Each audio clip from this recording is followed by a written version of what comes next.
What's up les amis? Donc c'est reparti pour un petit tuto, cette fois j'espère rapide. J'ai rajouté un bouton, maintenant vous maîtrisez bien ça, hein. J'ai rajouté un bouton pour changer le wallpaper, je ne me souviens plus comment on dit en français, mais c'est l'image de votre téléphone, l'image de fond de votre téléphone qu'on va appeler wallpaper du coup, dans ce tuto.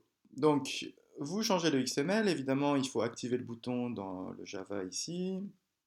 Donc j'ai rajouté un bouton wallpaper, j'ai récupéré l'identité que j'ai affectée et j'ai activé le bouton avec un set on click listener. Et enfin, dans le switch, j'ai rajouté un cas. Quand on appuie sur le bouton, qu'est-ce qui se passe? Eh ben, je vais vous présenter deux manières, hein. Dans cette première vidéo, ce sera la première manière. On va utiliser la classe wallpaper manager que je vais nommer une variable wallpaper. Et il faut utiliser une méthode qui s'appelle getInstance et vous voyez que ça prend comme paramètre context. Donc on peut utiliser la méthode getApplicationContext pour mettre le contexte. Et enfin, il ne reste plus qu'à mettre un setResource. Vous voyez que cette ressource prend euh, un type ressource en paramètre, hein, c'est ce qu'il m'indiquait tout à l'heure. Et qu'est-ce qu'on va mettre comme petite ressource? Ben justement, mémoire. C'est là où il y a notre image enregistrée. Vous voyez on a tout de suite une erreur, donc il est écrit unhandled exception, Java IO exception. Ça veut dire quoi? Ça veut dire que vous ne prenez pas en compte l'exception que cette méthode renvoie, donc il faut la récupérer, il faut la capter, cette exception. Il y a certaines méthodes qui renvoient des exceptions et il faut les capter. Et pour ça, qu'est-ce qu'on fait? On utilise une méthode de type try-catch. Donc essayez, try, de changer ce wallpaper, et si ça ne marche pas, on catch. Qu'est-ce qu'on catch? On catch justement l'exception qu'on va appeler, vous pouvez l'appeler comme vous voulez, hein. L'important c'est que ça soit de type IOException. J'ai mis E ici.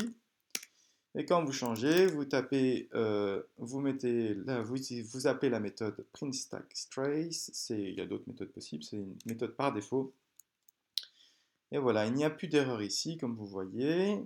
Donc ça veut dire que l'exception qui est renvoyée par cette méthode est récupérée par E, et puis renvoyé par la méthode printStackTrace. Maintenant, quand vous voulez changer un wallpaper, eh ben, il faut que Android vous autorise, que le téléphone vous autorise. Donc, vous savez, là, quand vous ouvrez vos applications, vous téléchargez des applications, il y a des autorisations au départ. Et ben, il faut les dire, ces autorisations, sinon vous allez créer un bug sur votre application. Donc, c'est dans le manifeste, hein, les métadonnées, voilà, les permissions, c'est dans le manifeste.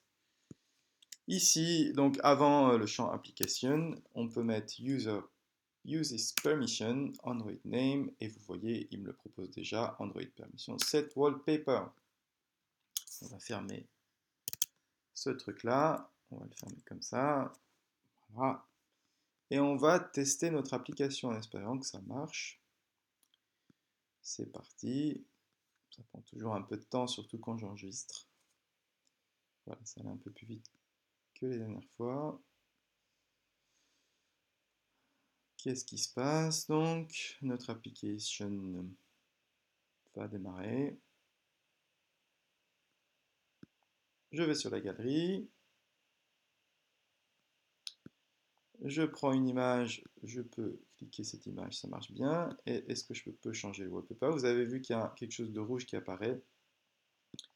Donc si je reviens sur ma page de démarrage, vous voyez que l'image a changé. C'est magnifique. J'en ai là à l'œil. À bientôt pour la deuxième méthode.